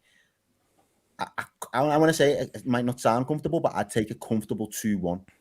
And I mean in the sense that Liverpool are cruising with 2 goals. We get an early goal to ease our nerves. We get a second goal early into the second half, and then Arsenal hit us with a fight back. But we have a little game management and we see out the game, and I'd take a 2-1. Dan, talk to me. Yeah. Is there a heart and a head? Because normally, right, when we get these predictions with Arsenal fans, right, or any team that feels as though when they're slightly inferior to Liverpool, we always get, my heart says, my head says. What's it with you? So anybody who's listened to me on any other podcast know that I'm not one of these deluded 5-0 predictors. I try and keep it real. 100%. I'm gonna go 2-1 Arsenal, because I feel that we've got the home advantage, and I feel that we've got a strong team now. If we would have had a depleted side, I think it would have been a very, very nice night for Liverpool, if I'm honest with you, because our backup just isn't good enough. But I feel that without Salah and Mane, we can definitely get at you and keep you much more quiet than I would have liked without those 2 players. So that's why I'm going to go just to nick it 2-1. I'm not going to go crazy and start saying how great we're going to be and it's going to be 3s and 4s. No way. I don't see that. I'm going to go 2-1 Arsenal. Wouldn't surprise me if Liverpool do get the first goal, and I still would go with 2-1 if that does happen. The only problem with that is Liverpool scoring first. You know what happens when Liverpool scores first. It can get tasty against Arsenal. So that would be my only thing in the back of my head. So you say head and heart. I'm going to go with both 2-1s, because I do believe that this is an easier fixture than a Premier League game with all of your team fit. I look at the team you've just selected, and I feel Curtis Jones, Minamino, who's the other one we've said on the wing? Jota. Jota. No, I like Jota. I think Jota's wicked. I'm a big fan. Bobby loves you. Firmino's a good player. I think that when he's playing at his best with Mane and Salah, I think he's absolutely superb. But I didn't see it the other night with the other guys. I think when they were out, I didn't see it as much. And he's not been playing much. I think Jota's been getting ahead of him. Correct me if I'm wrong. So, I would say that I fancy us just to nick it 2-1. And there's no head or heart for me. I think I'll go with both. Normally, I would say, I'll go 1-0 and then Arsenal. But actually, I think we're going to lose 3-0. But actually, do you know what? I'm fairly confident with this one. Good? I am. Yeah, I'm feeling good. I am. When I went to the AFTV studios today, everyone was like feeling really not cocky, because I wouldn't let them feel cocky with me around repping Liverpool. But nah, they were feeling comfortable. They were feeling very looking forward. Confident. Yeah, confident. And absolutely, I think they've got every right to be honest with you. And on a serious level, Conor, what's your prediction very quickly? Because same 2-1, Chris. I think 2-1. Just for me, I think it'll be 2-1. Just similar to the points. I've said 2-2, extra time, penalties, and we're going to win on penalties. And Minamino's going to score the winning penalty. Scenes. Tears at the Emirates. It's going to be mad. Conor, I hope it ain't that, man. I hope it ain't that. I'm going to stick with you. Callum's Mr. Hare's my rebuttal. Cal's lawyers in the house again.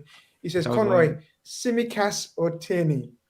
I think that answer, probably I'd say it is Tierney. Tierney's kind of proved it for longer as well. Obviously, his performances for Scotland, the national team, can play centre back and a free left back. He's probably the best left back at beating a player one-on-one. I would say that he does it so often. He's willing to take the risk. I mean, I don't know. Recently, he's came back into the team recently because Tavares was in for slightly. But I think overall performance, the package, Tierney is still ahead. However, Tsimikas is very good. He could get there as well. But when Tierney went to Arsenal, I was very, very sad. That's all I'm going to say. I think he's sensational. I think he's, and I got so much abuse for this because they said, "How dare you compare him to our very own Robbo?" Do you remember, Conroy? I said something. No, they're different. They're different, though, mate. They're different players. You see it in Scotland lineup. Robertson is our very own Braveheart. Again, comes in the mold of James Milner. Is our legend. He's a legend. What more can you say after he's a legend of Liverpool? Tierney, as a footballer, you won't see it all the time because he's at Arsenal. No disrespect, but the level. Do you know what I mean? Tierney is fucking levels, man. I tell you, it's quite funny though, guys. They're both not immaculate. Stay fit. Yeah, but they're both not immaculate footballers. And what I mean by that is they're not it's not like what is the Barcelona academy? There's still certain parts but you can tell they're through the way they've came up. They're both actually originally from the Celtic academy. And Robertson's journey is obviously a bit different, but it's you can just tell that it's Tierney's see the way they're both aggressive going forward. You can tell that is through the journey they've had to get where they've had. Captain material, dare I say it? Because I know you guys are looking for a captain, Dan. He can play in a free as well. He's my number one, bro. He's my number one. Yeah, but what would add as well, by the way, see if you want to watch something, see when Scotland played England at Wembley, and how it works so well is Tierney, Robertson goes higher up and it's a 5 at the back, so he's at left wing back. But what happens is Robertson would sometimes come central, and because Tierney can gallop forward and beat players, he would run like Sheffield United with overlapping centre backs, and it worked a treat. It does work a treat for Scotland in general, so it's very interesting for the future. I knew I shouldn't have directed a question about Scottish fullbacks at Conroy. That's my bad. Sorry, guys. No, it was supposed to be a quick answer. It was supposed to be a quick answer, but you know the drill. Listen, my national team have actually got a chance to get into World Cup right now. Come on. Okay, this is a strange one, but it's absolutely par for Mr. Here's a Rebuttal Cow's lawyer. It's absolutely par. He always does one weird super chat, but I really love him. I'll be honest, Grizz, if Origi goes, so does Thiago. Errol, I don't think that needs... I don't know what that means, to be honest with you. Yeah, but he always does those ones. I love him. He's brilliant. So yeah, look, that's the preview out of the way. I think we all agree that it's going to be tight. I think no one's predicted a thrashing or one way or the other. I think it's going to be good. I think it's going to be tight. But just going back to as well, no one's predicted a meltdown for Arsenal. I think we've seen now that they've got a little bit of minerals, so we're expecting them to be able to defend compact enough to soak up some sort of pressure. So I think that's credit to where when we've got in terms of back your own five season as well, and that's not shade either, because he's been guilty of that for a long time, man. Once you capitulate, anything can happen. Yeah, when we got our back five, it's all right. But otherwise, we've seen 6-0s and 5-0s and stuff still under Arteta. Don't worry about that. So when we got to have our players fit, do you know what I mean? 100%. So look, Errol, I was going to go back to the Divock Origi, and that was my rant at the time. I was so frustrated because he's not here for us when we need him at the very time that we didn't sell him. Now it's the transfer window. Newcastle are offering strikers willy-nilly, crazy amounts of money. They end up with Wood from Burnley. If someone like a Newcastle throws in a 15 to 20 million pound offer for Divock Origi, even though it's AFCON, do you sell him? Do you keep him? Or do you wait until summer and then sell him? Or are you one of those? Okay, so you're with me. Spud me, G. That's it. That's it. Yeah, 100%. He's giving you the petrol money. He's giving the petrol money. So we're on that level. No, but it's true though, because I love the guy. I do love him, but sometimes you've got to put sentiment to a side. But this was a very early super chat. I didn't ignore it, A-Spec Limited. Hope you're still here and thought, Chris has ignored it. I wanted to save it for the transfer rumours section. He says, guys, with Harden looking like going City this summer, I think he means, Should we, in an ideal world, be looking at Harry Kane this summer? Conroy, I can't see that. Even though I rate Harry Kane a lot. Yeah, no, so do I. And I think maybe if that was going to happen, there would have been some interest in the summer there. But let's be honest, guys, we're not going to get into our model of the club, but that's not the signing we're ever going to go for. Especially if you look at like Vlahovic as an example, Arsenal are looking into him, and there's actually trying to make something happen. And with that money for like someone like him, who's doing very well, but he's not necessarily on the same level as Harry Kane, of course not.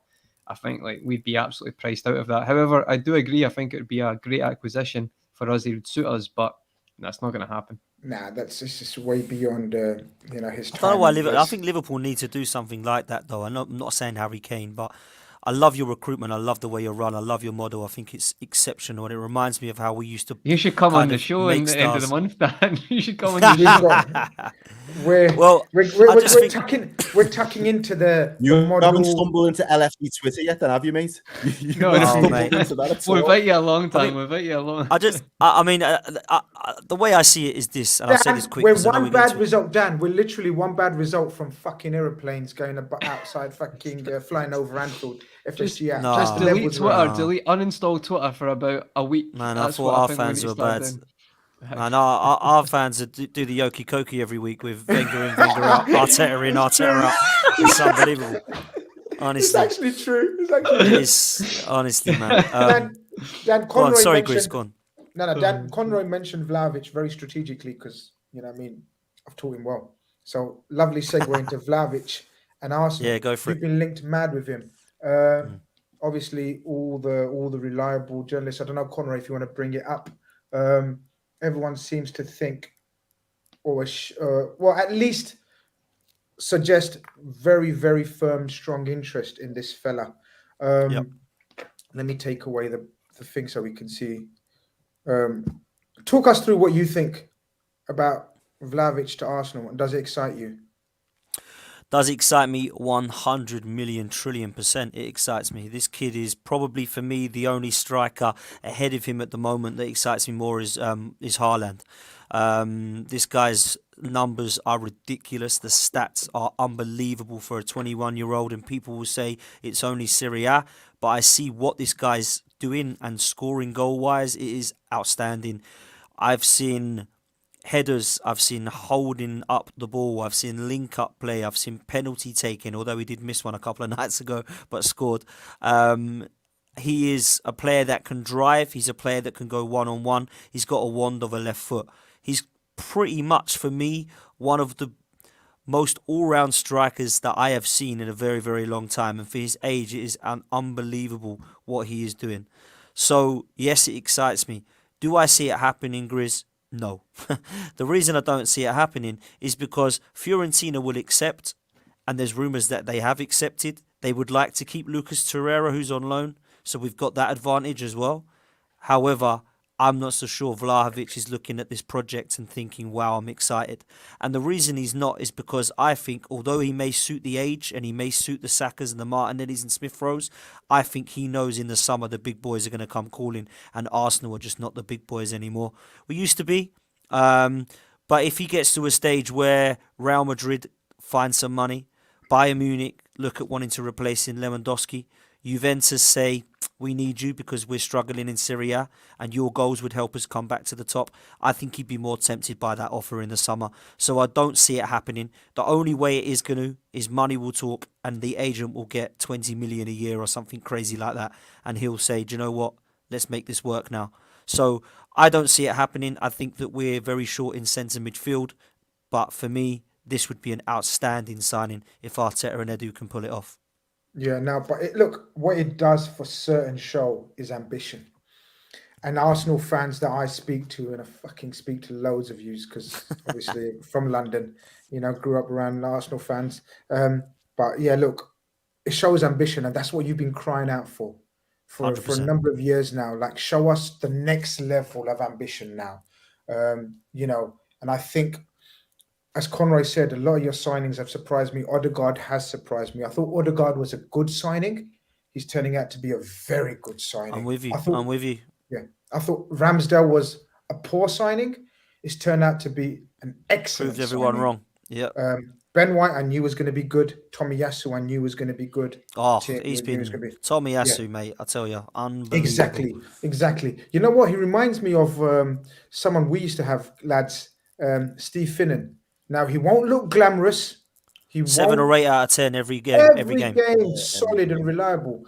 Errol, I want to pick your He's a brains proper right on back, though, isn't he? He is that proper proper right back. back. Loves Yeah, defending, Errol, and that's what they've yeah, that's his needed. job. He loves it. He loves it. His Yeah. aerial duels, I don't think he's lost one this whole season. He just looks ridiculously good. So you're right, Ramsdale and Tomiyasu for me have been two of the better ones. Erdegaard's picked his game up, but actually when we signed him, I was a little bit underwhelmed because in 4 goals and I think 2 assists that he'd had in the previous season, I wasn't ecstatic about it. Same. And the start of the season, I was like, you look good, but actually I want more. And he really has raised his game in the last 6 weeks. He looks exceptional along with the others that are playing alongside him. So, yeah, it's been much better on the transfer market. I've actually given a lot of praise to Edu and Arteta off the pitch. I haven't given them, as you know, Grizz, so much praise on the pitch. But certainly off the pitch, it's looked a lot better with our recruitment because we've got it wrong for 100%. many years. I think Conroy is the next player that we wanted to discuss very briefly, very quickly, if I'm right, Errol, is Lingard. Jesse Lingard of Man United. So obviously he spent a lot of time on loan there last season for West Ham. They're trying their best to get him again. Fan of Lingard, he needs to get away from the circus that is Man United, right? Because it's an absolute circus over there. Now, West Ham thought they had the head start because of the fact that he was on loan there, whatever. But obviously, Newcastle, it says here, Newcastle made an approach for Man United for Jesse Lingard, who is out of contract and has no interest. I want to blame him. Who the fuck would want to renew at Old Trafford right now? But Lingard, are you a fan, Errol? I wouldn't say I was a fan, bro. I'm a Liverpool fan, bro. Any of those Man U players, they're all dead to me. They're all dead, whether they're good or not. You know what I mean? I'm never going to give them the flowers that they may or not deserve. Obviously, he's English talent. He's a brother as well, so I've got to respect the hustle that he's been able to play at one of the top teams in the country for a long time. He's never been good enough to nail down a position for them to want to build a team around him. I think what he did do with West Ham last season was very impressive, though. And, I'll call a spade a spade. He was really impressive for them. And, I think Moyes done a bit of a coup there in terms of getting him to play some of his best football that he's played for a while. I know he's been played with injuries as well. Is he the type of signing Newcastle are looking for, though, in the situation they're in? That's my only... Yeah, I feel like yes and no. I feel like, yes, they need someone who's going to be able to create goals for them and get goals and kind of have that mentality. I know they bought Kieran Trippier. He's went over into the Spanish league. He's won the La Liga with Atletico Madrid. So getting players that have got that mentality to dig deep and bring the quality of the other players around them up a level, I think they do need that.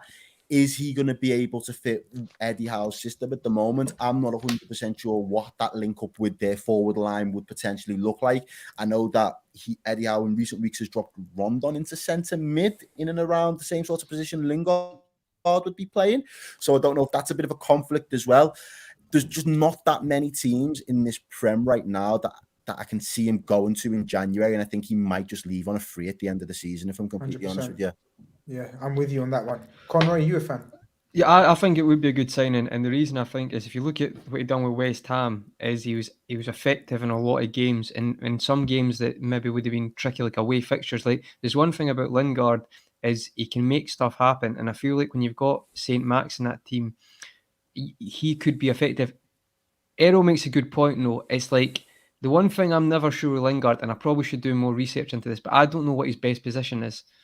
So I feel like if he's coming in to not necessarily be out and out winger, but be part of a front three or to assist with the attack along with Saint Max instead of being central midfield, I think that would work. And I do think he'll get goals. And the one thing I would say that it might not be a nailed on, it'll work, but Newcastle need Premier League proven.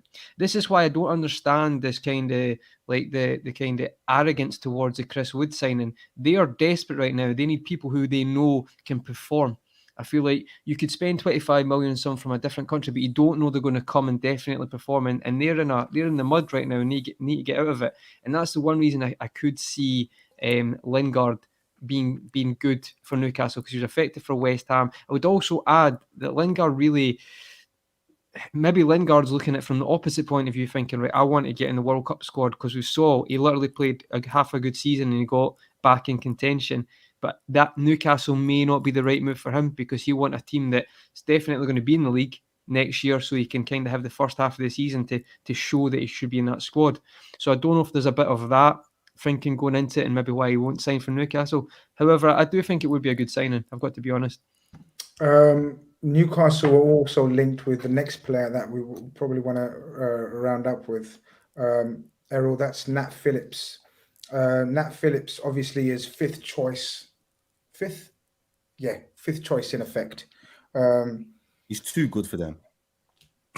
So look, what's your thoughts on Nat Phillips? I haven't spoken to you about Nat Phillips. Me and Conroy have spoken loads on him. Nat Phillips for me is an absolute, again, an icon.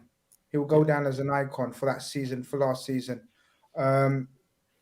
We're rejecting bids for him willy-nilly now, like he's the new, This is a guy who went to America and we're rejecting 10 million. Nah, we need more than that. We need more than that. Brilliant. I mean, like, this is the guy from going to America on a scholarship, right? Probably, or whatever, right? Yeah. Literally like 500,000 or 1 million we couldn't get for him, right? 2 seasons ago. He's and suddenly he's doing Cruyff turns at San Siro and pocketing Zlatan Ibrahimovic. He's got every. The stock's never been higher. It's not. So what do you do with him if you're the decision maker right now? Ultimately, we have to sell him, and he deserves that next move. As far as I'm concerned, I personally think he's too good for Newcastle, on the basis that if Newcastle do go down, he's proven he's Premier League standard. He's proven he should be mixing it with, the lads in that mid-table battles, or, trying to push for those European places, the likes of the Wolves, the Aston Villas, maybe even the West Hams. I genuinely believe in and around a coach that will give him time and give him game time, he will still be able to flourish. And all right, you're not going to put him in a system that's where you're going to expect him to play a high line week in, week out, and you're going to want him to be progressive with the ball. He's not that ball playing centre off. He's okay, but that's not his game. He's improved on the ball, Errol. He's definitely improved on the ball. Much better. 100%. 100%. I couldn't agree with you more. He has, and from when he was first dropped into the end of last season, and as Chris said there, them Cruyff turds, in the San Siro, they just show up the confidence that he's got now on the ball. Whereas a year ago, you'd have never seen him do that. It would have just been hoof it out, your safety first and all that kind of mindset. Whereas now, I think you play him in a team that is dependent on soaking up pressure and kind of being rigid in that back four. I think he slots in seamlessly, and for his age as well. And I still think there's a bit of a ceiling to him, where if he does get 2 good seasons in the Prem, he will be considered a really decent centre back. I can't see him mixing it up in the Championship. I don't think he deserves that. I think he does deserve a chance to, whether that's Brentford staying up, whether again it's the likes of Aston Villa, Wolves. I genuinely believe he deserves to be in and around a mid-table team, even a Palace, to be in and around one of those kind of teams and in that kind of setup. And if they came in with the right money, anything from 12 to 15, I'd happily, kind of clap him off and say thank you for your service, man. Yeah, Conrad, I think that's enough for today in terms of transfers. Dan, you'll love this take. Go on, man. But it's before your time, because you're a young bloke. I know, man. 34, man. Go on, hit me. If George Graham was about, I'm telling you now, Nat Phillips would be one of his centre backs.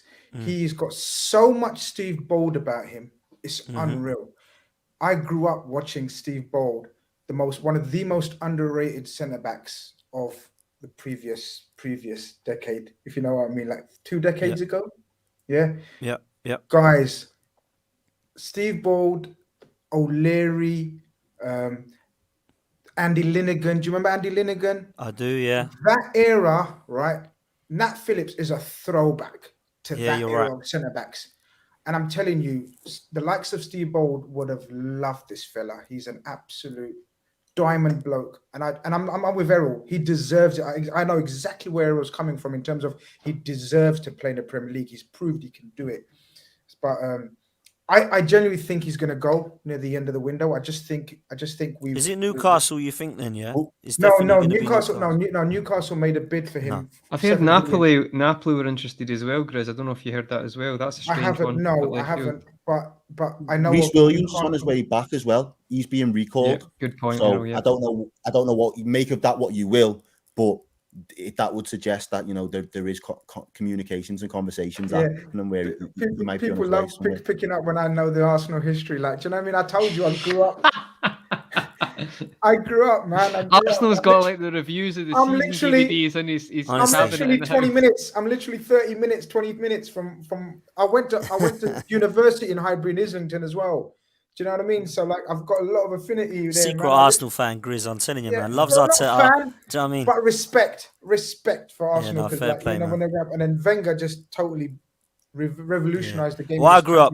I was born in '87. I grew up watching George Graham, and I was gutted when he went. And when Arsene Wenger came in, I was like, Arsene who?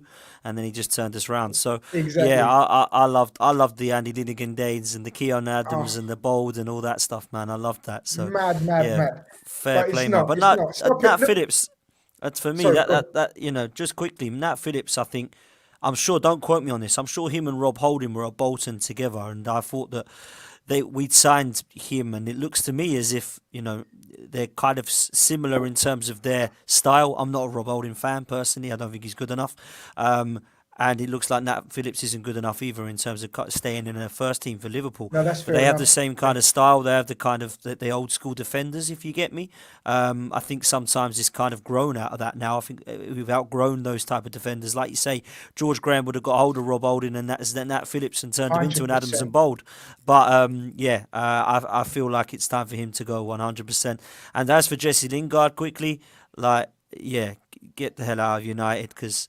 We got Ronaldo and Varane and Sancho are going to win the league, and it's just hilarious that they're not even getting close to it. It's a circus. It's just a circus, honestly, man. You hire clowns, you're going to expect a circus, bro. I tell you that now. That club are just. Brilliant. Honestly, man. I mean, listen, I can't stand Tottenham, but they're the only team I hate more than Manchester United. I can't stand that team. I can't stand anybody that comes in near it. I can't stand their fans. I just hate everything about them, man. Like, just and that's why awful. We got Dan on today. That's one thing we agree on, man.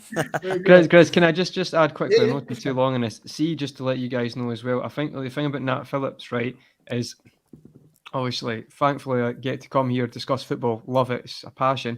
I genuinely think he's one of the most improved players I have ever seen. Like, from the start of a season performance till how he finished it, as Errol mentioned, like the improvement in his, I don't know if it's just down to his confidence, but I've never seen that before, and he's continuing to get better. So what I would add is, just on Errol's comment about making the right move, for me, a perfect move for Nat Phillips, it won't happen, but see a Brighton, that would be perfect for him, because someone like Potter they play free at the back sometimes, not all the time. He plays a 4 a lot of the season, but he's taken players who you might look at like a Dan Burn, even got a tune to Shane Duffy. He has taken players who've not always been amazing on the ball, but got them to improve massively. And I feel like he made that move. He could probably cement himself in a really good Premier League team. But I just don't think that will happen. I think it'll maybe be one of the relegation, a Watford, a Newcastle, or even maybe a Brentford. I could see him maybe going there. Burnley, something like that. Something like that, That's our physical team's a good shout, like a Palace, a Brighton, a Burnley. He'd do well there because they're physical and he's old school like that, isn't he? So, yeah, you're right. Good shout. That goes down to the credit of Jurgen Klopp. That's what he does. He makes players better, and he's got a proven track record of doing that at every single level, no matter whether we sign him on a free or we sign him for 8 mil or we've signed him for 75 mil. All the players under his tutelage get better, and as you said, there's no better example than Nat Phillips. Shaka sends in a super chat. Appreciate the support. He says another surprise Khanage. Bless brother. It wasn't meant to be. It was a bit of an unplanned one, but you need to spell Khanage properly, bro. Like, I really appreciate the super chat, but you need to spell that properly, But listen, we're not going to delve into too much into that, man. But listen, guys, fucking hell, man. Over 1.5 hours, like, time has flown. But this is what happens when you get a bunch of lads that you get on with and you just talk football. It's pure. It's like we were sitting in a pub or a cafe or whatever, and just talking football, and it's flown. Like I didn't realize that the time, and I was looking at Conroy. I'm thinking, Conroy, stop putting up more players. Stop putting up more players. Sorry. We need to, no, it's good, man. Because it's been a pleasure talking to you all guys, Errol and Dan. Obviously, I want to thank you guys for coming on, man. And hopefully, you know, what I mean, we do plenty more streams together as well. Bless up you guys, brothers. Man, always a pleasure, Grizz. You know, anytime you need us, whenever we're playing you're playing Arsenal, mate, and you need a gooner, I'm more than willing to come on, man. Not even when you're playing Arsenal. You've spoken so well about all things football. So, you know, obviously we keep in touch anyway, but we will as well. And Errol, of course, man. Errol, definitely, man. We're gonna do more streams together, man. I really appreciate your time, bro. No, thank you again. Thank you for having us, and it was great to meet some new people as well in the football YouTube scene as well. Guys. So it was good to catch up with you boys. But yeah, as I say, I followed you on Twitter as well. I'm new in the Twitter space, so likewise, I've followed you as well. So listen, honestly, just refrain. I've seen you, and sometimes I've wanted to go in and rescue from spaces. Like you, I've noticed you're starting getting a bit addicted to these spaces. I'm keeping an eye on you, man, because you're my little brother, right? I look out for my. Yeah, we've got a friend like that. We've got a friend called Keith Goldmouth who's a bit addicted as well. Exactly. So I'm trying to protect you from the wild west that I call spaces.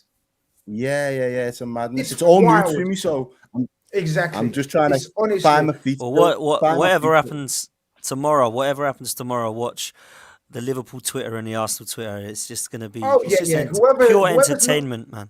Whoever doesn't go through, wow. I'm telling you, look at the top of your timelines. You're going to see spaces with thousands and thousands of people in there.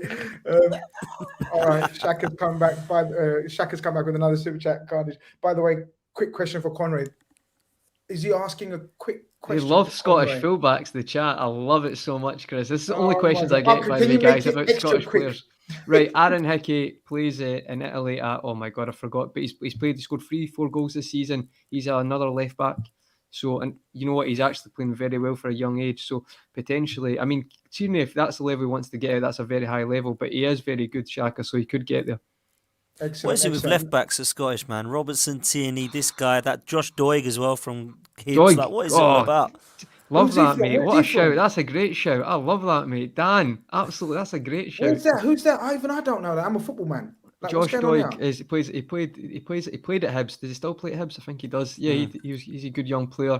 You've got there's quite a few as well. Then there's don't know what fullbacks left. There's not that many left-footed players, so I don't know if it's just something in Scotland.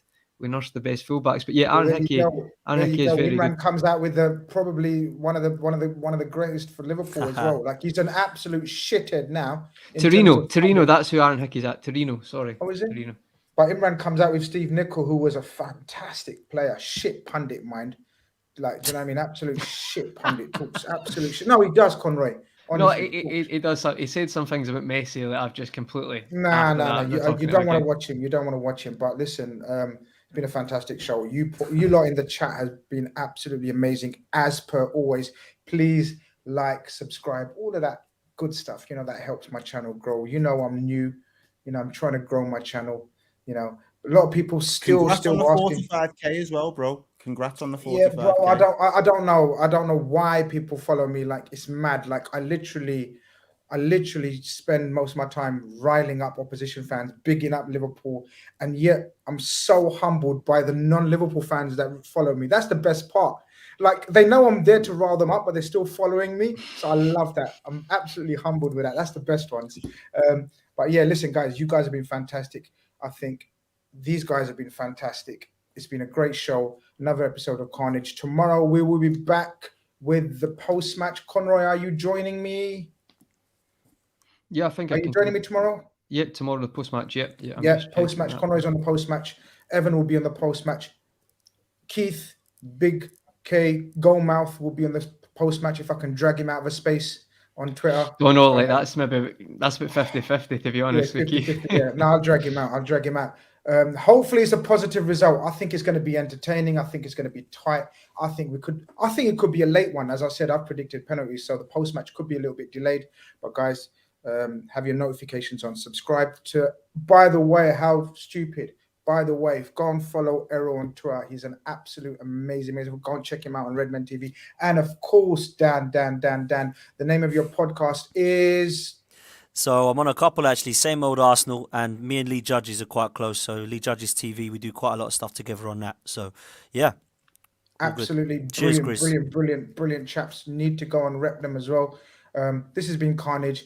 We out of here. We talk way too much, but that's what football people do. Take care.